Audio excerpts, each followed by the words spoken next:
ጆኒና ንቃተ ህሊና ሊቧቀሱ ነው አሉ። ሚያዝያ 17 በአድዋ 00 ነው ቀጠሮ የያዙት። ይህንን ቡጥኛ ያዘጋጃችሁ ሰዎች የተባረካችሁ ሰዎች ናችሁ። ምክንያቱም ይህን ሰፈር እርስ በርስ በመሰዳደብ የሆነ ሰፈር ያደረጉት ሰዎች አሉ። አንዳንዴ ይዋጣልን ኑና ይዋጣልን ይባላል።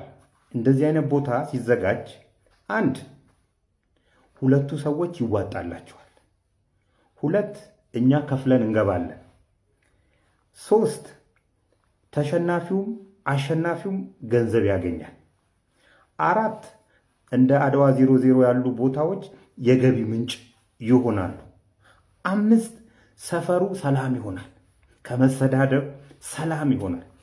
እና እንደዚህ አይነት አንዳንዴ መተው የማትረካው ሰድበው የማትረካው ሰው አለ። ስለዚህ ይዘጋጅልን፣ እንደዚህ አይነት ነገር ይዘጋጅልን ትላለና ጥሩ ትምህርት ነው።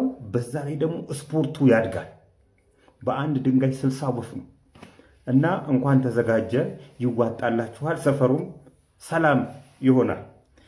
ነገር ግን የስፖርት ዲሲፕሊን ሁለቱም የላቸውም፣ ኮርማ ነገር ናቸው። በዚሁ አጋጣሚ የፖለቲካ ሰዎቻችንም እንደዚህ አይነት ነገር ላይ ቢሳተፉ ጥሩ ነው። ወደ መድረክ አንጧቸው። እርስ በርስ ሀገር የሚጠቅም ጉዳይ ላይ እርስ በርስ ይነጋገሩ፣ እርስ በርስ ይከራከሩ። ካልወጣላቸው ደግሞ ህብረተሰብን ሳይበጠብጡ ራሳቸው መድረክ ተዘጋጅቶላቸው ምን ይመስላችኋል? ማከማ ቢገናኝ ደስ ይላችኋልና እንደዚህ ቢሆን በቃ ሰፈሩ ሰላም ይሆናል ማለት ነው። አሁን ሶሻል ሚዲያው የስድድብና እንትን ከሚሆን ይልቅ ህብረተሰቡን ሳንበጠብጥ ና መድረክ ይዘጋጅልንና ይዋጣልን ትላለ። በቃ አለቀ።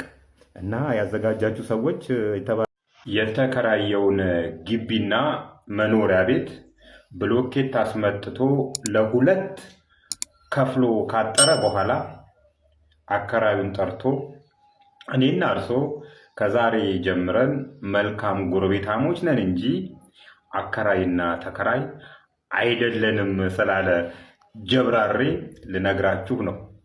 ጀብራሬው አዳማ ከተማ ግብርና ጀርባ ቤት ፈልጎ ይከራያል። መጀመሪያውኑ ቤት ሲፈልግ አቅመ ደካሞች ናቸው፣ ሊከራከርላቸው የሚችል አቅም ያለው ሰው አጠገባቸው የለም ብሎ በጥናት ነው የተከራየው አሉ። ጓደኞቹ ናቸው እንዲህ ብለው የነገሩ። ተከራይቶ ግቢ ከገባ በኋላ ከየት እንዳመጣው የማይታወቅ ወታደራዊ ማዕረግ እላው ላይ ይጭናል። አንዴ ጄኔራል ነኝ ይላል፣ አንዴ ኮማንደር ነኝ ይላል፣ አንዴ ሻለቃ ነኝ እያለ አለማመዳቸው። ካለማመዳቸው በኋላ ብሎኬት አስጭኖ አስመጥቶ ግቢ ውስጥ አዘረገፈና ለሁለት አጥሮ ከአሁን ወዲህ እኔና እርሶ መልካም ጎረቤታሞች ነን እንጂ አከራይና ተከራይ ተብለን አንጠራም። ይሄን እያጠረ እያለ ነው እንግዲህ የሰፈር ልጆች ያስቆሙትና ወደ ፍርድ ቤት ይዘውት የሄዱት ጉዳዩን። እንግዲህ የዘንድሮ አይናውጣነት፣ የዘንድሮ ስግብግብነት፣ የዘንድሮ ሌብነት ይሄን ያህል ደርሷል ጎበዝ። ምን የሚሉት ነው አሁን?